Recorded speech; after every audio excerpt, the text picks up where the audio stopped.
Bismillahirrahmanirrahim. Assalamualaikum warahmatullahi wabarakatuh. Innal hamdalillah nahmaduhu wa nasta'inuhu wa nastaghfiruh wa na'udzu billahi min syururi anfusina wa min sayyiati a'malina may yahdihillahu fala mudhillalah wa may yudlil fala hadiyalah. Asyhadu an la ilaha illallah wahdahu la syarikalah wa asyhadu anna Muhammadan abduhu wa rasuluh. Amma ba'du. Alhamdulillah kita dapat berkumpul kembali untuk melaksanakan salah satu kewajiban kita, yaitu menuntut ilmu agama yang syar'i, yang mana dilaksanakan pada hari ini, yaitu hari Ahad tanggal 23 Rajab 1442 Hijriah atau pada tanggal 7 Maret 2021 Masehi. Dan kita akan membahas atau mengkaji secara online yaitu kitab Fikih Asmaul Husna karya Profesor Dr. Abdul Razak bin Abdul Muhsin Al-Abbad Al-Badar Hafizahullah Ta'ala, yang akan dipandu oleh guru kita yang sudah hadir di tengah-tengah kita, yaitu Ustadz Abu Umar Indra SS Hafizahullah Ta'ala. Dan insya Allah kita akan membahas bab yang baru, yaitu Al-Malik, Al-Malikul Malik, yang maha menguasai. Dan untuk mempersingkat waktu, dengan segala hormat, untuk waktu kami persilahkan Ustadz. Assalamualaikum warahmatullahi wabarakatuh. Alhamdulillah, wassalatu wassalamu rasulillah wa ala alihi wa wala. Qala Allah Ta'ala fi kitabil karim, a'udzus sami'il alim minasyaitonir rajim. Ya ayyuhalladzina amanu taqullaha haqqa tuqatih wa la tamutunna illa wa antum muslimun. Ya ayyuhan nasu taqu rabbakumul ladzi khalaqakum min nafsin wahidah وخلق منها زوجها وبث منهما رجالا كثيرا ونساء واتقوا الله الذي تساءلون به والأرحام إن الله كان عليكم رقيبا يا أيها الذين آمنوا اتقوا الله وقولوا قولا سديدا يصلح لكم أعمالكم ويغفر لكم ذنوبكم ومن يطع الله ورسوله فقد فاز عظيما أما بعد فإن خير الكلام كلام الله وخير الهدى هدى محمد صلى الله عليه وسلم وشر الأمور محدثاتها وكل محدثة بدعة وكل بدعة ضلالة وكل ضلالة في النار. Ikhwah sekalian, rahmanallah wa iyyakum. Pada kesempatan kajian kita di subuh hari ini, kita akan membahas nama lain di antara nama-nama Allah, yaitu Al-Malikul Malik, yaitu Allah yang maha menguasai. Penulis berkata bahwasanya nama Al-Malik di dalam Al-Quran disebutkan di 5 tempat. Di antaranya di dalam surah Al-Hasyr ayat 23. Allah berfirman, Wallahu alladzi la ilaha illa huwal malikul quddus. Dialah Allah yang tidak ada ilah yang berhak disembah selain Dia, Raja yang maha suci. Juga terdapat dalam surat Al-Mu'minun ayat 116, Fata'ala Allahul Malikul Haq, la ilaha illa huwa ar-Rabbul Arsyil Karim. Maka maha tinggi Allah, Raja yang sebenarnya, yang tidak ada ilah yang berhak disembah kecuali Dia, Rabbnya Arsy yang agung. Juga terdapat surah Al-Qamar ayat 54-55, Allah berfirman, Inna lil muttaqina fi jannati wa nahar fi maq'adi sidqin 'inda malikin muqtadir. Sungguhnya orang-orang yang bertakwa itu berada di dalam taman-taman dan di sungai-sungai, di tempat yang disenangi di sisi Rabb yang maha berkuasa.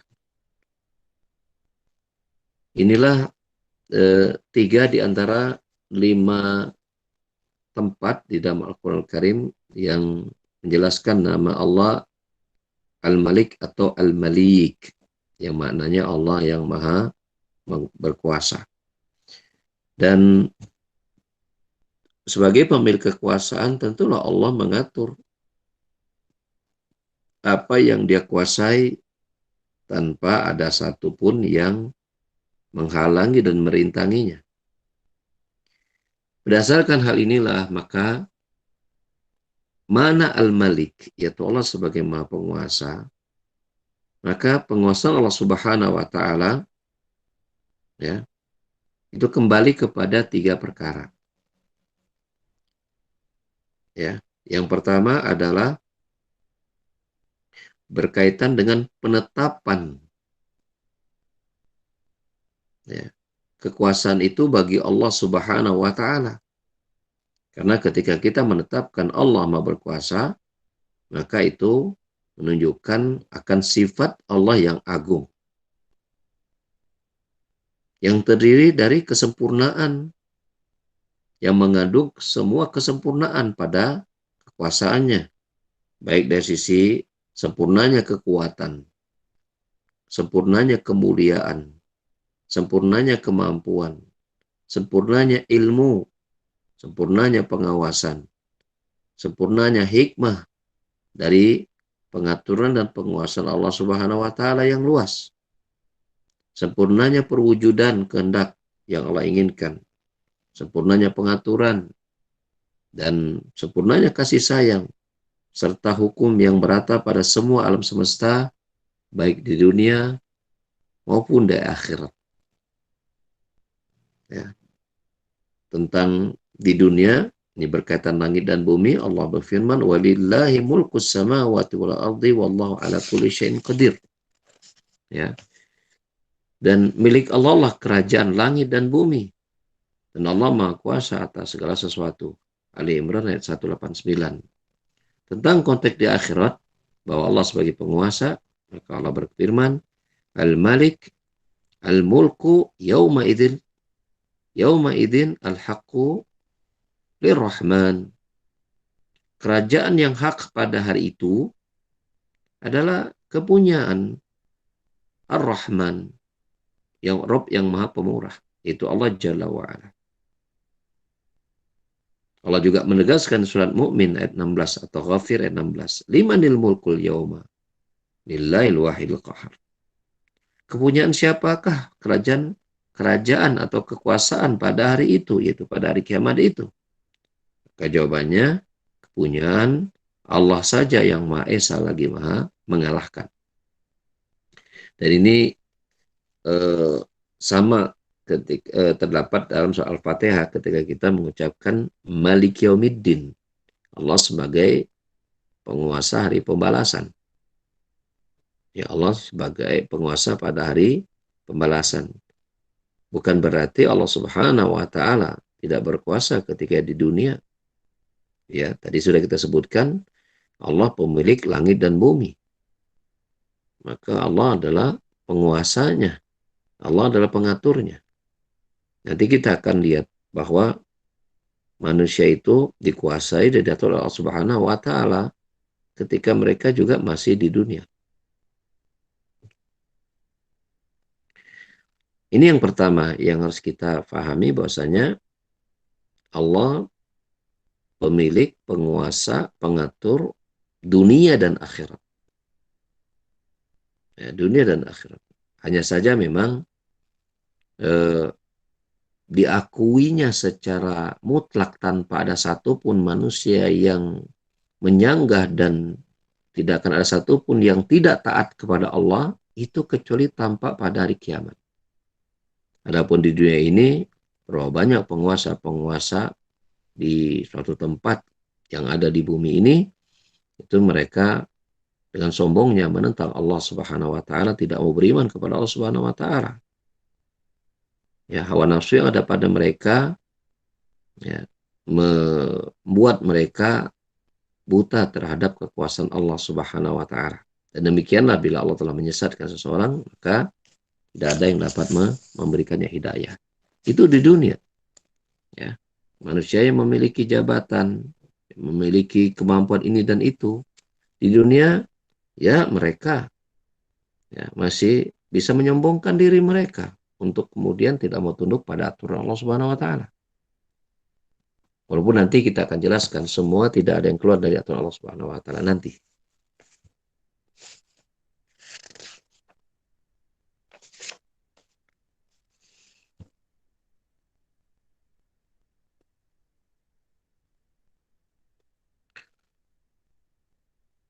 Namun pada hari kiamat, ya, nah, makanya kita mengucapkan Malik Yaumiddin, maka seluruh makhluk dari yang pertama sampai yang terakhir itu semua sama di hadapan Allah Subhanahu wa taala.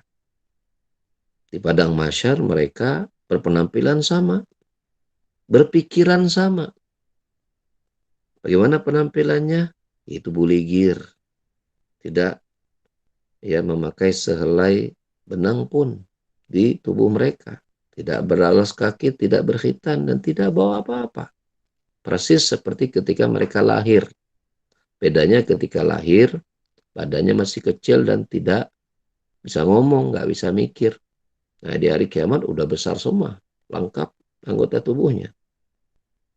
Ya, seperti itu sudah bisa. Dan pikiran mereka pada hari itu hanya satu. Apa itu? Apakah mereka akan selamat dari neraka atau tidak? Hanya itu tok. Tidak ada yang lain. Karena dia di padang mahsyar pada hari itu tidak ada lagi urusan-urusan keduniaan. Ya, tidak ada lagi ngurus harta, pekerjaan, bisnis, interaksi sosial, bahkan ya tidak ada tidak ada bahkan seorang ibu pun yang di padang mahsyar itu akan cari di mana anak saya, nggak ada. Kullu mri'in minhum yawma idzin sya'nu yughni. Pada hari itu semua orang sibuk dengan urusannya masing-masing.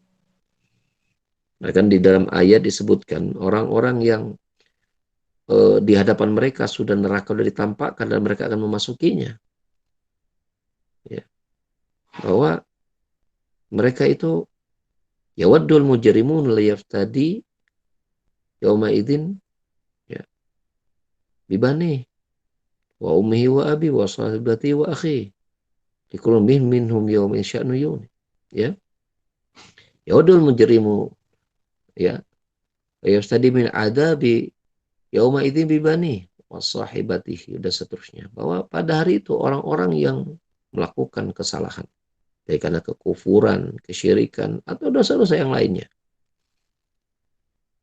ya, di hadapan mereka neraka, maka mereka sangat ingin tempat mereka itu digantikan oleh anaknya, ya, pasangannya, oleh orang tuanya, oleh keluarganya dan seluruh manusia. Betapa mereka sangat ingin itu digantikan oleh siapapun dan mereka nggak peduli.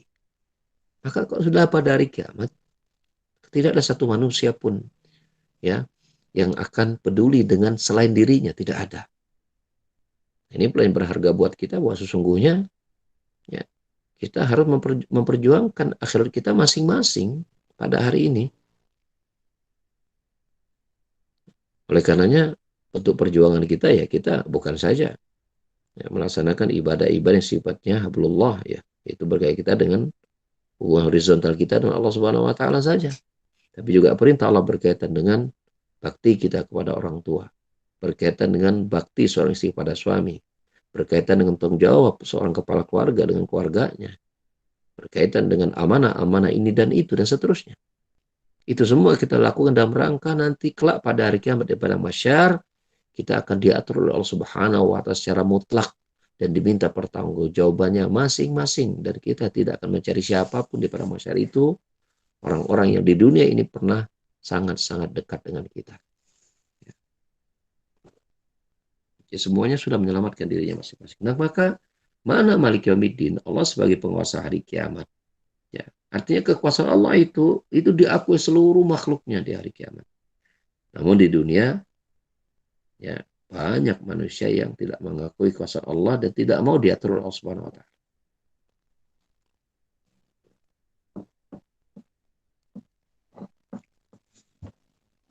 Ini mana yang pertama? Ketika kita berbicara tentang Allah sebagai penguasa, ingat Allah penguasa, pemilik dunia dan akhirat. Konteks dunia kita, langit dan bumi pada hari ini itu dimiliki oleh Allah Subhanahu wa taala. Di hari kiamat apalagi. Ya, itu yang pertama yang kita pahami ketika kita memahami tentang kekuasaan Allah Subhanahu wa taala. Ya. Yang kedua, bahwasanya Pada hakikatnya semua makhluk, apakah dia raja atau rakyat jelata bahkan budak sekalipun, ya, itu selalu membutuhkan Allah Subhanahu wa taala dan selalu meminta kepada Allah dalam segala hal yang mereka butuhkan. Pada hakikatnya demikian, ya. Sehingga selain manusia itu tidak ada satupun yang keluar dari kekuasaan Allah, maka selain manusia bahkan makhluk, ya, makhluk, ya. Selain mereka tidak bisa keluar dari kekuasaan Allah, mereka pun sangat-sangat membutuhkan Allah Subhanahu wa taala.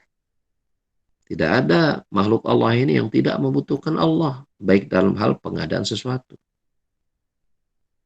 baik hal dalam memohon bantuan terhadap kesulitan mereka, menolak bahaya, ya, baik dalam hal mengharapkan karunia dan pemberian.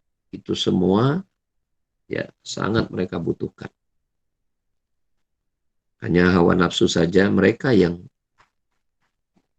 menghilangkan kesadaran itu. Ya, buktinya kalau mereka tahu tentang kelemahan mereka sebagai manusia, betapa butuhnya mereka, misalnya dengan matahari,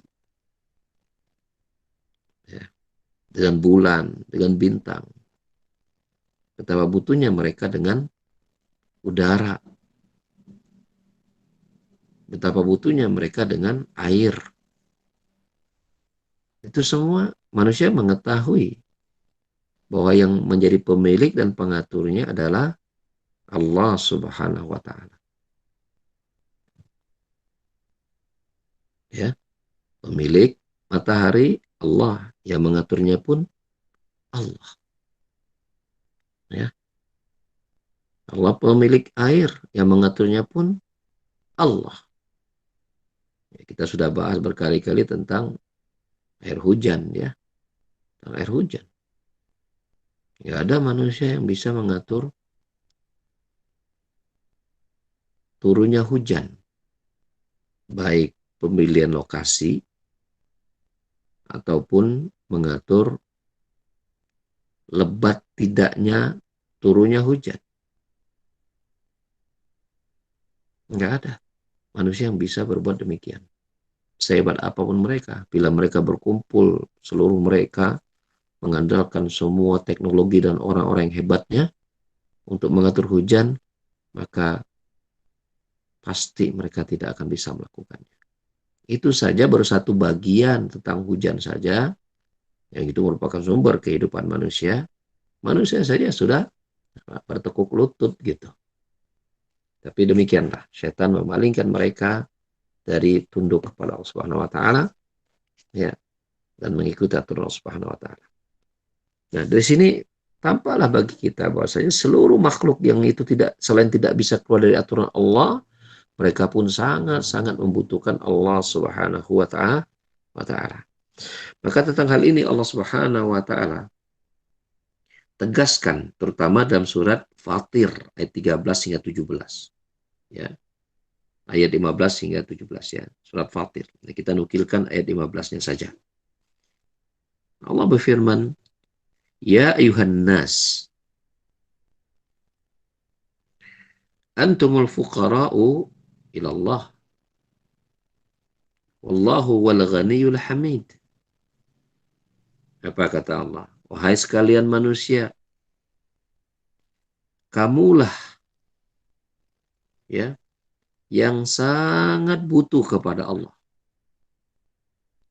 Jadi Allah mengatakan, wahai manusia, kalian itu begitu sangat fakir, sangat membutuhkan Allah Jalla wa'ala. Adapun Allah, huwal ghaniyul hamid. Maka dia maha kaya dan maha terpuji. Maha kaya itu artinya apa? Nggak butuh sedikit pun kepada makhluknya.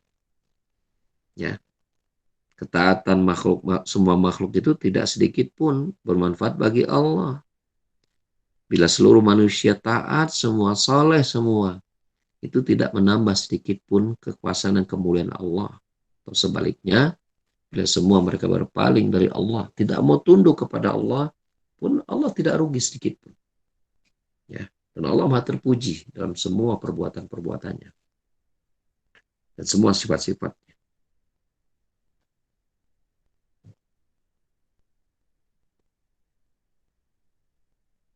Al-Ankabut ayat 60, Allah berfirman, wa ka'ayyin min dabbatin la tahmilu rizqaha Allahu yarzuquha wa iyyakum wa huwas samiul alim. Dan berapa banyak binatang melata yang tidak dapat membawa atau mengurus rezekinya sendiri. Allah lah yang memberikan rezeki kepadanya dan juga kepada kalian. Dan dia maha mendengar lagi maha mengetahui. Ya, kita sudah, kalau soal hewan mah yang tidak bisa ngurus sendiri rezekinya Allah yang ngasih, ya.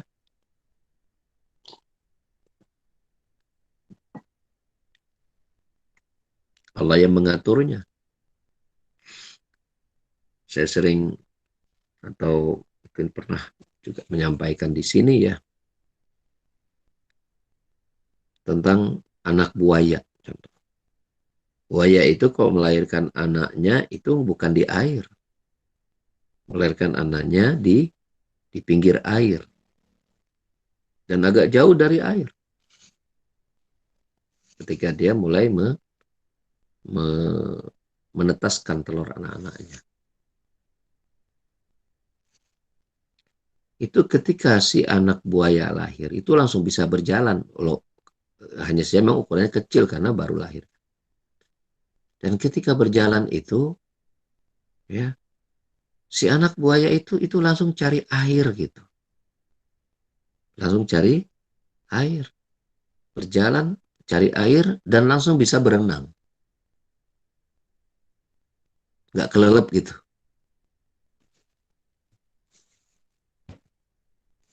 Berjalan langsung.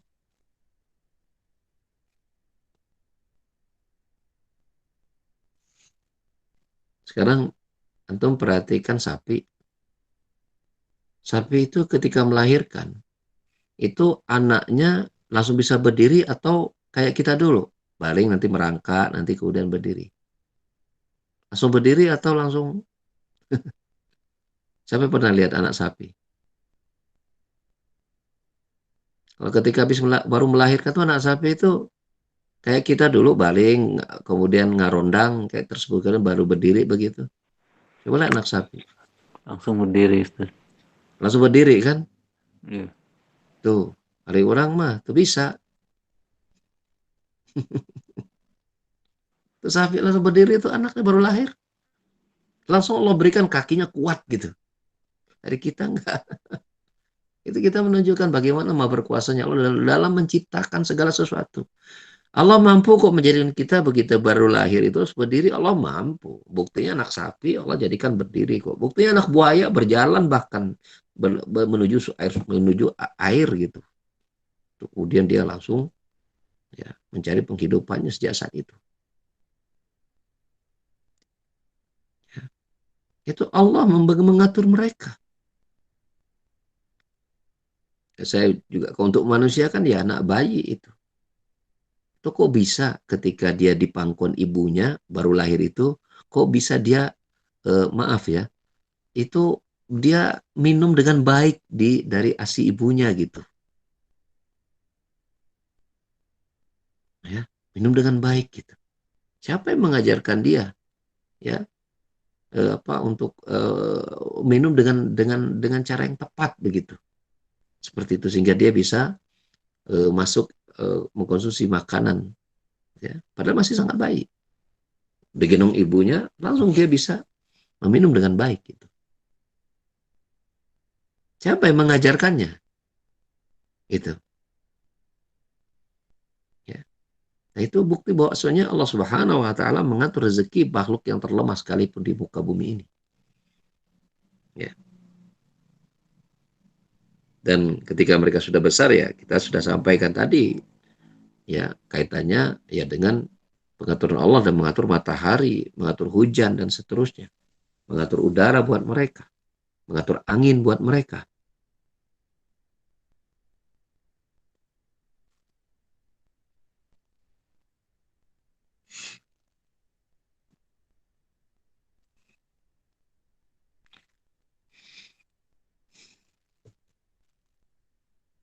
Ini yang kedua ya.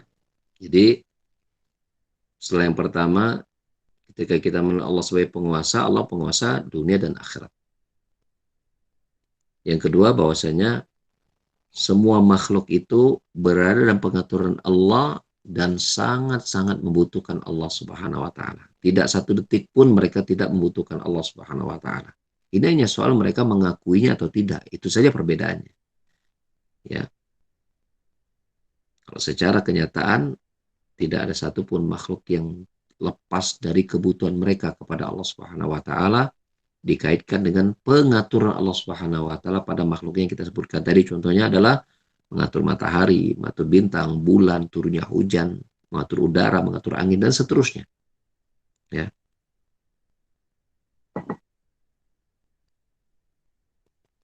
Yang ketiga.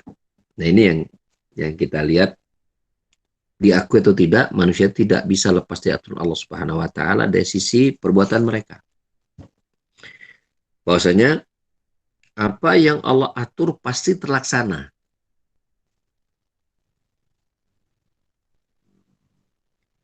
Buktinya apa? Buktinya apa yang Allah takdirkan, yang Allah inginkan, kemudian Allah tuliskan di 50.000 tahun sebelum Allah menciptakan langit dan bumi, maka itu pasti terjadi.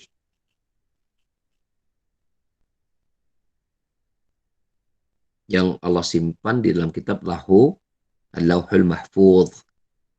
Itu.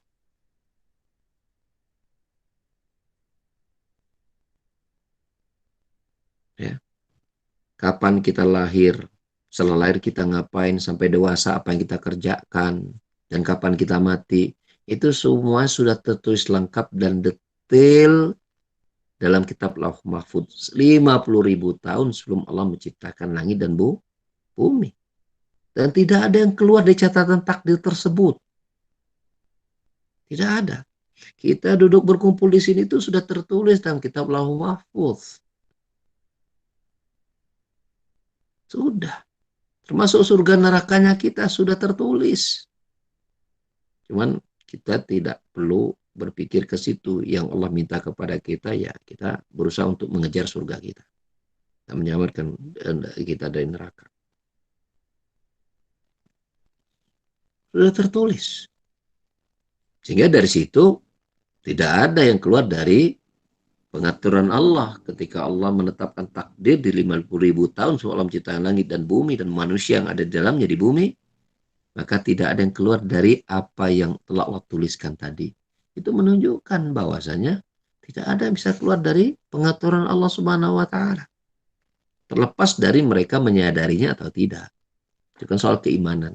Tapi ketika kita bicara tentang beriman yang benar kepada Allah Subhanahu wa taala sebagai zat yang maha berkuasa, ingatlah tidak ada dari kita ini yang keluar dari kekuasaan Allah Subhanahu wa taala. Buktinya apa yang kita ucapkan dan kita lakukan semua bagian dari apa yang telah Allah atur. Ya, jadi tentu konteksnya kita tidak perlu bertanya apa yang telah Allah tuliskan karena itu rahasia Allah Subhanahu wa taala. Ya.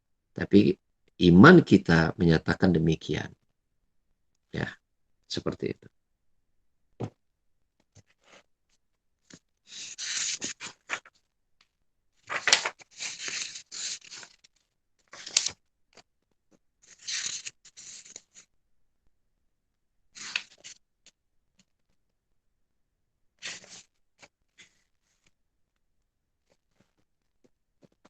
Ya.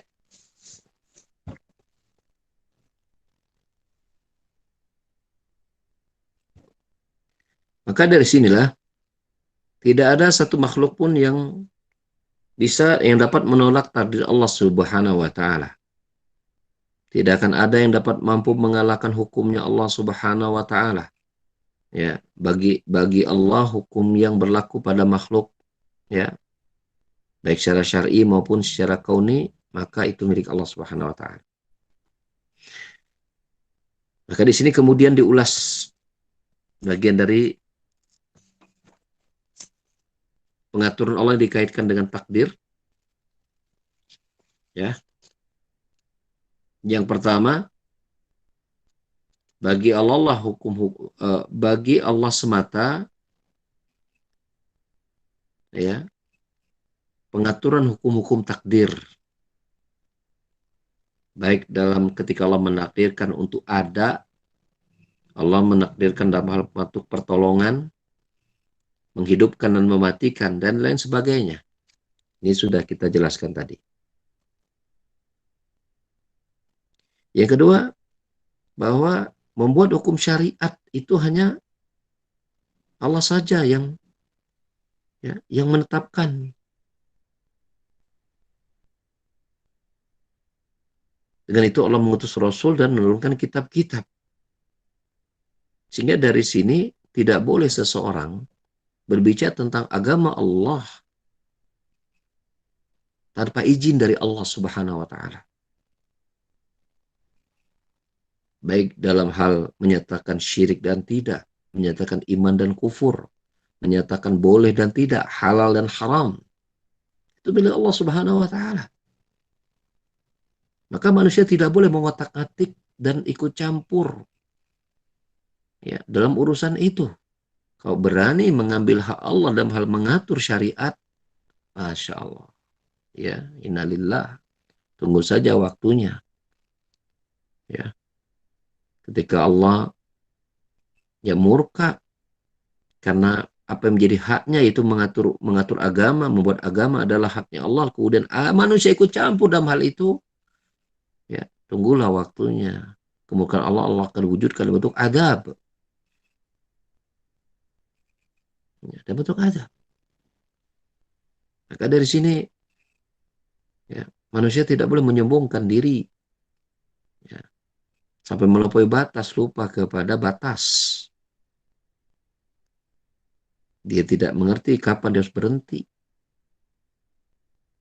Adapun orang beriman, maka dia sadar dan dengan sesadar-sadarnya bahwa urusan agama inilah milik Allah. Kebenaran hanya mutlak milik Allah. Al-haqqu min Rabbina. Kebenaran adalah milik Rabb kita, milik Allah Subhanahu wa taala. Makanya kita lihat Rasulullah sallallahu alaihi wasallam, Allah Subhanahu wa taala di antara dalam surat Asy-Syura, ya, menyebutkan bahwasanya orang yang membuat syariat agama itu adalah termasuk bentuk kesyirikan. Allah berfirman, "Annahum syuraka'u syara'u min ad-din ma lam ya'zan bihi Allah. Walaula kalimatul fasli laqudiya bainahum." Apakah mereka, yaitu kaum musyrikin itu, mereka memiliki sekutu selain Allah yang membuat agama yang tidak Allah syariatkan? Lihat, Allah menyebutkan membuat agama berarti telah meletakkan dirinya untuk sebagai tandingan-tandingan, pesaing-pesaing Allah Subhanahu wa taala. Ya, kita tahu menyaingi Allah nggak mungkin menang. Pasti akan hancur dan binasa. Demikian pula bahwa mutlak milik Allah Subhanahu wa taala dalam hukum pembalasan atas semua perbuatan manusia, baik yang baik maupun amalan yang buruk ketika mereka di dunia. Ya. Urusan memberikan pahala bagi hambanya yang taat itu hanya Allah saja yang bisa memberikan pahala. Sebaliknya urusan untuk menyiksa atas maksiat-maksiat mereka itu pun hanya Allah yang bisa melakukannya. Karena menetapkan pahala, mengukur besarnya pahala, besar kecilnya pahala, termasuk mengukur besar kecilnya dosa, hanya Allah saja yang berkuasa untuk melakukannya. Karena ilmu Allah yang sangat detil, ilmu Allah yang sangat luas. Ya. Dan Allah Maha Adil, tidak mungkin menimbang dengan timbangan yang salah dalam amalan-amalan yang telah manusia lakukan ketika mereka hidup di dunia. Hanya Allah Subhanahu wa taala yang mampu membalas dengan balasan yang adil. yang sempurna. Hanya Allah.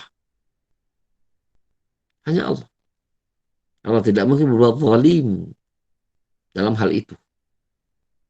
Ya. Ya, ketika Allah menetapkan si fulan surga, itulah tepat ukurannya. Semoga kita akan masuk di dalamnya. Amin. Ketika Allah Subhanahu wa taala memasukkan seorang ke neraka, ya, itu sungguh telah tepat ukurannya. Ya. Iya dan billah, kita berlindung kepada Allah dari perkara demikian. Ya. Seperti itu. Maka inilah, ya, ruang lingkup yang harus kita pahami ketika kita berbicara tentang Allah sebagai maha penguasa. Ya, Allah sebagai maha penguasa. Nah, sampai di situ dulu materi kita. Dan materi tentang Allah Al-Malikul Malik ini kita akan lanjutkan penyempurnaannya di waktu yang akan datang. Allah Ta'ala alam. Baik, kalau ada yang mau bertanya dipersilahkan. Alhamdulillah, jazakallahu khairan atas pemaparan materinya. Maka yang mau bertanya bisa langsung mengangkat present atau ditulis di kolom chat. Mangga yang mau bertanya.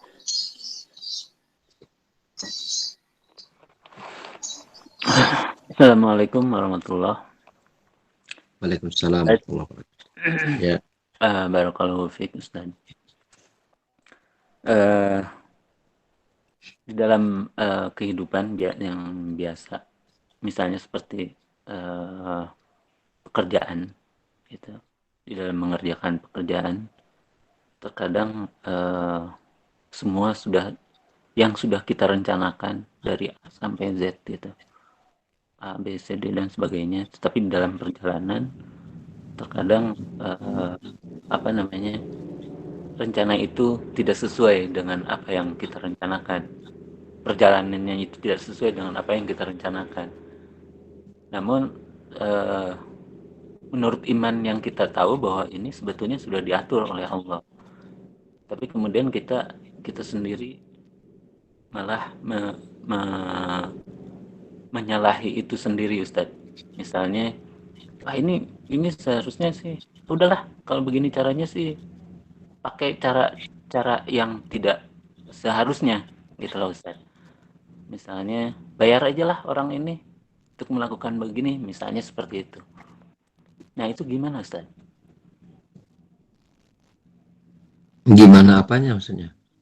Oh maksudnya gini. Oh ya baik, mungkin pertanyaannya ini kan sudah diusahakan ternyata nggak sesuai dengan diharapkan. Udahlah, ini kan udah takdir mau diapain gitu kan. Seperti itu gitu. Jangan sampai kita malah melakukan cara-cara yang tidak benar begitu kan, seperti itu. Ya, baik. Iya, teman sekalian ya, rahmanallahu wa iyyakum. Memang memahami masalah takdir itu kita sangat membutuhkan pertolongan Allah Subhanahu wa taala, taufik dan hidayahnya agar kita tepat dalam mengaplikasikan iman kita pada takdir. Ya. Di antara manfaat kita beriman pada takdir adalah ya tadi contohnya, ketika kita sudah berusaha kemudian gagal, maka ya kita tahu bahwa ini sudah diatur Allah Subhanahu wa taala dan takdirnya. Ya, usaha kita sebagai manusia sudah selesai tadi kan, kita sudah menyempurnakan usaha. Betul. Maka ketika kita beriman kepada takdir, buahnya ya membuat kita tidak stres gitu kan, tidak galau. Ya kalau namanya kecewa, namanya mungkin pusing ya mungkin kalaupun galau ya ada ya, manusia wajar ya, tapi tidak membuat mereka menjadi panik ya sehingga melakukan perbuatan-perbuatan yang Allah haramkan gitu kan. Seperti tadi misalnya ya saking galau dan paniknya akhirnya ya melakukan perbuatan yang diharamkan. Padahal itu tidak darurat misalnya. Beda kalau darurat ya, statusnya beda lagi. Gitu. Nah seperti itu. Dan di antara buah beriman kepada takdir pula adalah sebaliknya, ketika apa yang sudah direncanakan berhasil. itu tidak membuat mereka menjadi lupa diri gitu, merasa bahwa mereka menjadi orang yang hebat karena sudah mendapatkan apa yang sudah direncanakan gitu kan, seperti itu. Enggak, dia tetap sadar bahwasanya ini semua, keberhasilan ini semua terjadi karena Allah yang telah menolong kita, Allah yang telah memudahkan kita. Dari situ rasa syukurnya meningkat, dia tetap semakin taat kepada Allah dan menggunakan nikmat-nikmat yang Allah berikan kepada dirinya berupa kesuksesan tadi gitu ya. Itu mereka gunakan di jalan Allah Subhanahu wa taala. Tidak membuat mereka ketika mereka berhasil dalam urusan dunia mereka menjadi lupa terhadap keluarga hingga sampai memutuskan silaturahim. Tidak membuat mereka menjadi melalaikan sholat. Tidak membuat mereka menjadi melalaikan baca Quran. Ya, tidak membuat mereka ya lalai dari memperhatikan ya orang-orang yang membutuhkan. Tidak. Itu bukti bahwasanya iman kepada takdirnya berbuah. Kan dia menyadari kesuksesan yang didapatkan itu karena pertolongan Allah Subhanahu wa taala yang sangat kuat pada hal itu. Sehingga ketika dia berhasil, dia tetap mawas diri, ya, tetap taat kepada Allah, tetap berbuat baik kepada manusia, terutama kepada keluarga, ya, tetap nyambung silaturahim. Sebaliknya ketika dia gagal, itu tidak membuat dia lantas stres gitu, frustasi, depresi, enggak, karena dia tahu bahwa dia sudah melakukan usaha manusianya, kemudian takdir Allah berlaku lain, ya dia pasrah, ya dia ridho dengan apa yang telah Allah atur pada dirinya, ya, seperti itu. Nah, sudah membuat dia dalam mungkin kekecewaan dia sebagai manusia, apa yang telah dia programkan ternyata gagal, ya itu tidak membuat dia menjadi berkeluh kesah, depresi sampai menyalahkan, apalagi ya sampai menyalahkan Allah Subhanahu wa taala. Enggak akan seperti itu. Maka berangkat kepada takdir itu menguatkan dia, menjadikan dia orang yang kuat mental. Tidak mudah stres gitu ketika mengalami kegagalan, mengalami berbagai macam persoalan. Enggak, karena dia tahu bahwa ini semua sudah Allah atur. Ya. Nah, tinggal dia mengevaluasi. Bila ini gagal, usaha manusia dia boleh. Oh, ini mungkin gagal kita karena sisi ini. Ya, dia perbaiki di waktu yang akan datang. Diperbaiki di waktu yang akan datang. Ya. Jadi seperti itu, ya. Kita gabungkan seperti itu. Ya. Allah alam bisawab.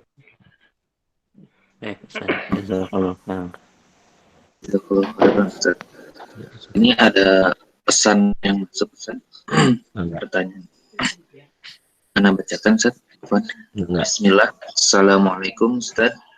Waalaikumsalam. Bagaimana jika seseorang yang tetap yakin kesuksesannya atas ridho Allah, tapi dia pun tetap berbangga dan sombong kepada manusia, bahkan ketika jatuh dia selalu menyalahkan keadaan. Apakah ini masuk ke dalam kemunafikan? Jazakallahu khairan. Oh iya, baik. Konteksnya ini, konteks dari permasalahan yang ditanyakan itu tidak berkaitan dengan kemunafikan, bukan. Ya, ini konteksnya berkaitan dengan lemahnya iman, itu. Karena kalau kemunafikan itu kan kalau berbicara dusta, kalau berjanji dia berkhianat, kalau dikasih amanah dia, kalau berjanji dia ingkari, kalau diberikan amanah dia khianat. Itu konteksnya berkaitan dengan aspek-aspek interaksi dengan manusia. Ya, riwayat itu berkaitan dengan manusia. Ya, kalau bicara tentang pada orang itu dusta, ada janji-janji, ada segala macam itu. Nah, sedangkan ini tidak, dia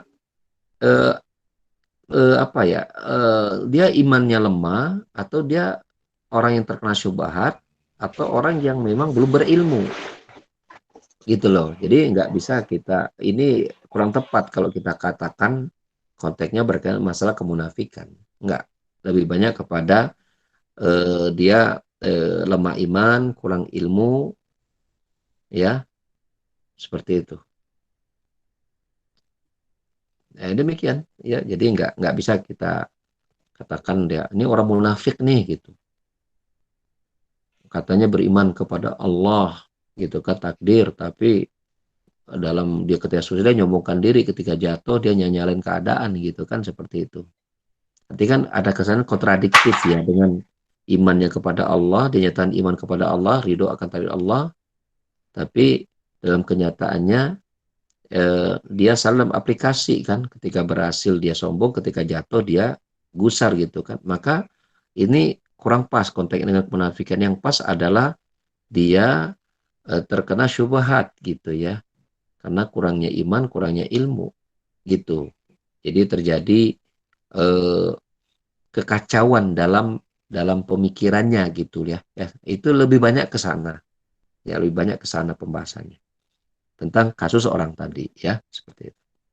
Maka orang seperti ini perlu kita kuatkan keimanan mereka dan kita ajak mereka untuk belajar agama lebih dalam. Gitu. Solusinya begitu. Ketika dia jatuh, ya kita kuatkan keimanan dia untuk mengukur kesabaran, memahami takdir Allah Subhanahu wa taala yang pernah dia nyatakan demikian, bahwa dia ridho akan takdir Allah, ya ini bagian dari takdir Allah Subhanahu wa taala. Nah, kita kuatkan keimanannya untuk dia bersabar ketika dia jatuh tadi.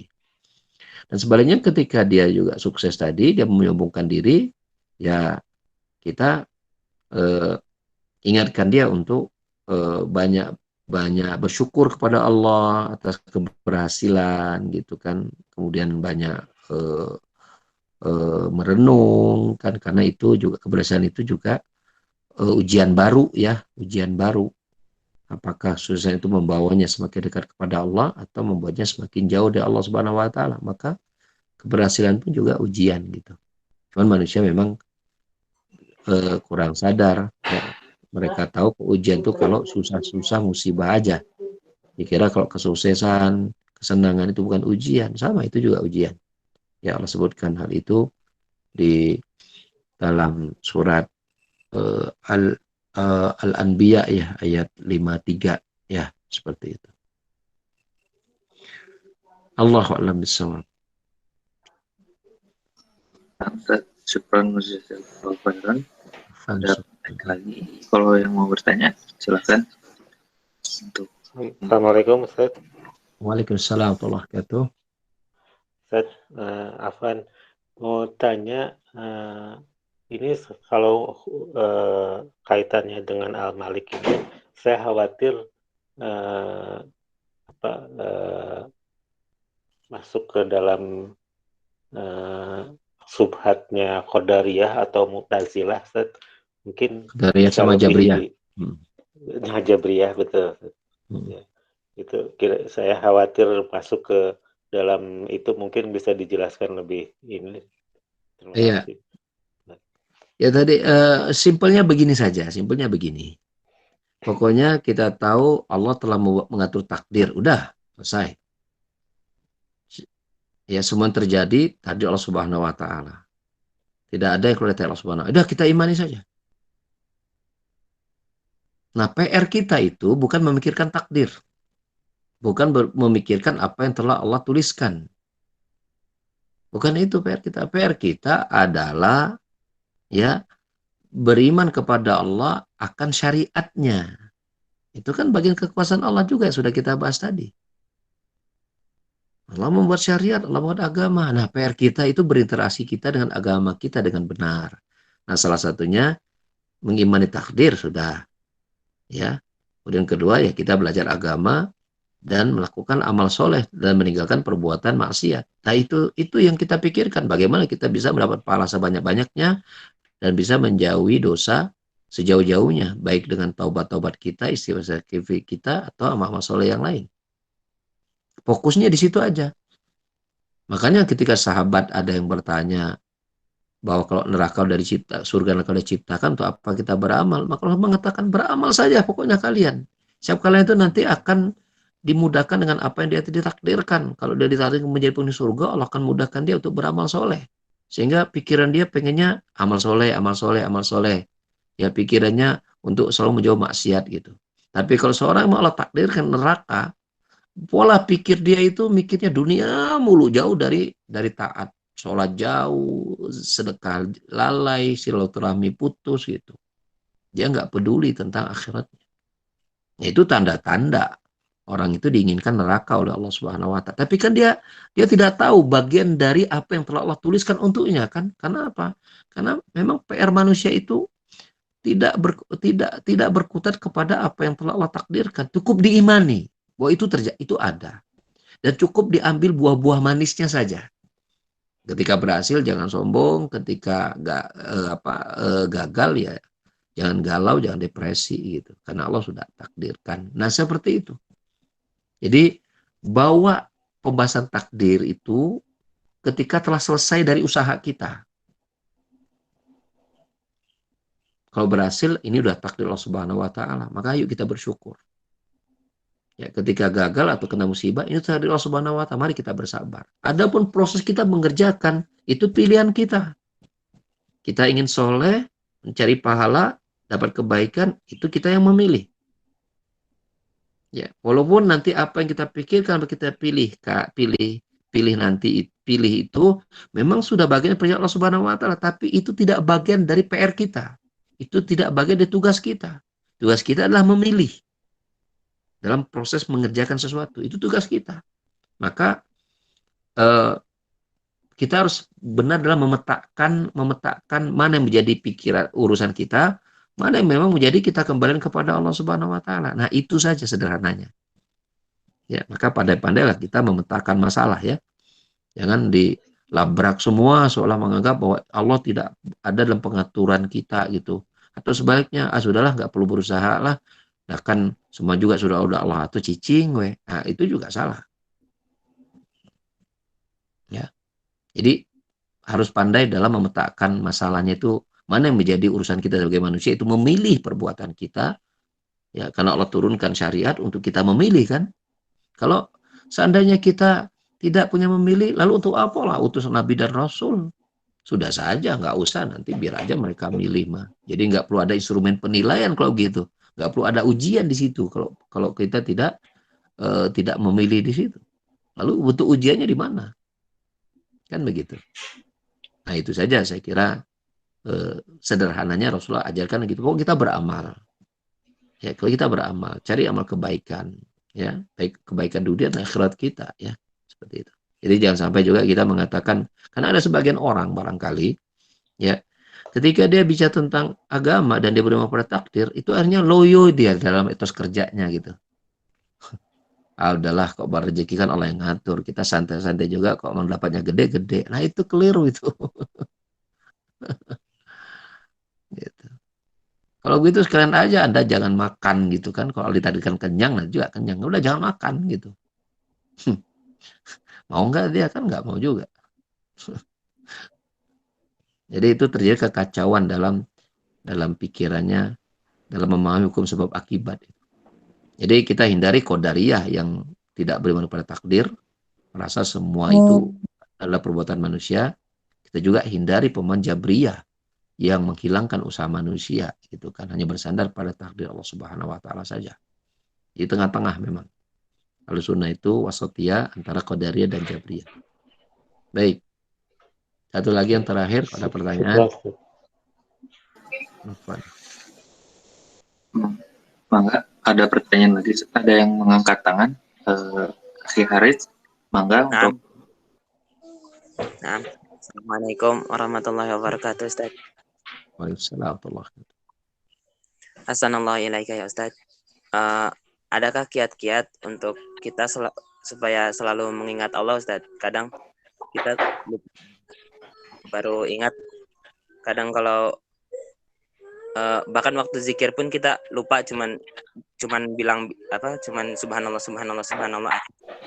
Adakah kiat-kiat untuk selalu khusyuk ketika berzikir dan setiap saat untuk berzikir ya? Nah, Ustaz. Ya, baik. Ya, baik. Ikhwas sekalian, ya, minallah wa iyyakum, yang pertama ya dari semua apapun keadaan kita, itu kita harus selalu bergantung kepada Allah Subhanahu wa taala. Baik dalam hal manfaat yang ingin kita raih ataupun dari sisi mudarat yang ingin kita jauhkan, yang ingin kita hindari. Maka semua harus kembalikan kita kepada Allah Subhanahu wa taala. Dan bentuk tawakal, dan bentuk berdoa. Itu paling yang pertama. Langkah yang pertama itu serahkan semua kepada Allah Subhanahu wa taala. Ya, anak kita nakal barangkali ya. Kata nakal kurang bagus kata dalam dunia pendidikan. Anak kita terlalu aktif misalnya kan. Gitu. Doa sama Allah, ya Allah jadikan anak saya anak yang soleh.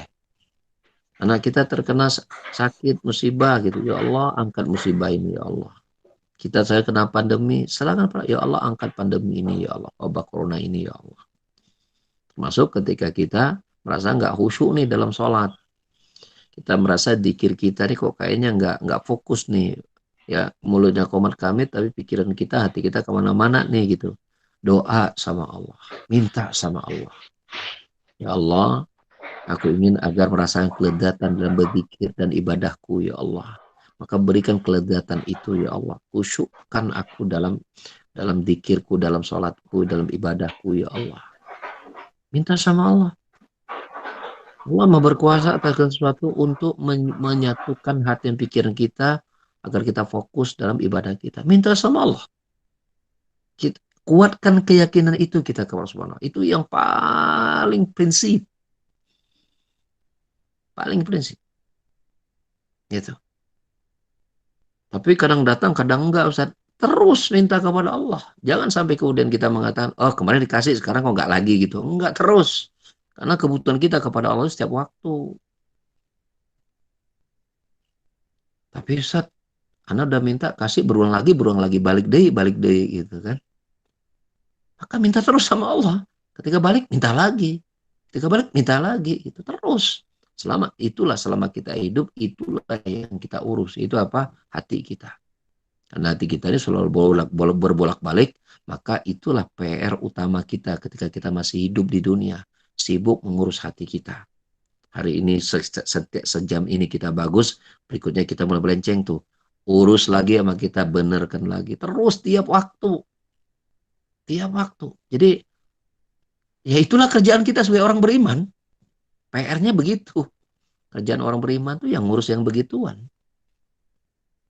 Yang ngurus apa lagi sebagai orang beriman kalau bukan ngurus hati yang suka berubah-ubah kan gitu kan. Ada yang pertama ya, jadi serahkan semua kepada Allah Subhanahu wa taala, minta kepada Allah Subhanahu wa taala. Yang kedua, cermati pintu-pintu yang membuat kita lalai. Ini masuknya dari mana? Kok kayak zikir juga mulutnya kamu pikiran kemana-mana. Berarti bisa jadi ya pikiran kita terlalu tersedot kepada urusan yang lain. Kita terlalu fokus gitu kepada hal itu, ya sampai terobsesi atau sampai frustasi atau apapun gitu. Kayak mengambil semua konsentrasi kita. Nah, berarti yang kita latih adalah cara kita menangani masalah kita. Jangan sampai itu terlalu membuat kita berat amat gitu mikirinya. Berarti dilatih. Bagaimana kita bisa ringan dalam menghadapi masa yang kita hadapi. Dari situ kita bisa nata, ini mau sholat nih men, gitu kan. Jangan datang gitu. Gua tahu nih urusannya berat nih. Tapi urusan sholat nih ntar dulu gitu. Karena begitu kira-kira. Kita katakan kepada diri kita begitu. Itu memang perlu latihan itu. Untuk menata masalah. Untuk menakar nih masalah kita berat atau ringan gitu. Itu perlu latihan. Karena tadi mungkin kita sudah terbiasa kok. Barangkali karena kita belum latihan ya. Tiap kali ada satu masalah teh bawanya berat lah yang kita pikirkan gitu. Nggak ada ringan-ringannya gitu. Kan seperti itu. Nah itu mungkin ya kita perlu, sehingga itu menyedot semua pikiran kita sampai-sampai zikir pun ke bawah-bawah gitu kan. Nah, seperti itu. Coba kalau kita belajar untuk, ya Anda mengatakan ini bukan berarti Anda sudah sukses melanja itu, tidak. Tapi menganalisa masalahnya, Anda alhamdulillah oh harus begini gitu, berdasarkan pengalaman banyak orang, berdasarkan riwayat dan apalagi tentang agama ya. Kita harus pandai menata pikiran. Jangan sampai satu urusan itu menyudut kita semua gitu kan, menyudut pikiran kita, jangan. Ya, jangan juga demikian. Ya, seperti itu. Ini yang kedua. Jadi belajar untuk menata masalah, jangan sampai itu mengambil semua konsentrasi kita sampai dikir pun juga keambil gitu kan pada permasalahan kita lakukan tadi. Ya. Lalu bagaimana? Oh enggak, Ustaz. Saya kayaknya biasa aja mikirnya, tapi emang kok dari zikir itu sekarang. Nah, gitu kan. Nah, berarti di itu ada peran mungkin di situ ada faktor yang lain. Mungkin ada faktor dosa. Faktor dosa. Ya, mungkin dosa mata, ya, dosa lisan, dosa telinga, dan mungkin banyak. Ya, dan kita harus yakin bahwasanya dosa kita itu banyak gitu. Jangan kita merasa saya kayaknya Ustaz udah sholat rajin, zikir rajin, baca Quran nggak usah ditanya, sedekah nggak lewat. Jadi sholat kita merasa bahwa itu sudah kita lakukan, kita menjadi orang yang paling terbersih hatinya sedunia. Nah ini kalau sudah berasa seperti itu berarti sudah gagal. Kalau sudah merasa gitu ya, merasa sudah baik, itu sudah kegagalan dalam beribadah. Ya. Soalnya apakah kita menjamin ibadah-ibadah kita itu Allah terima? Mana jaminannya? Kita nggak tahu. Ya, seperti itu. Jadi terus berbenah ya dalam amal ibadah. Jadi yang pertama adalah doa ya, tawakal kepada Allah dengan doa minta sama Allah Subhanahu wa taala. Kembalikan semua kepada Allah. Yang kedua, kita harus belajar menata berpikir. Mungkin kadang kita ada masalah itu ke bawah sampai ke juga ke bawah dalam masalah kita. Jadi karena ibaratnya menata berpikir, menata masalahnya itu yang harus kita latih. Yang ketiga dosa ya. Dosa itu penyebab zikir kita itu juga tidak khusyuk. Ya, seperti itu. Ya, eh, yang keempat ya, nah kira ya apa ya?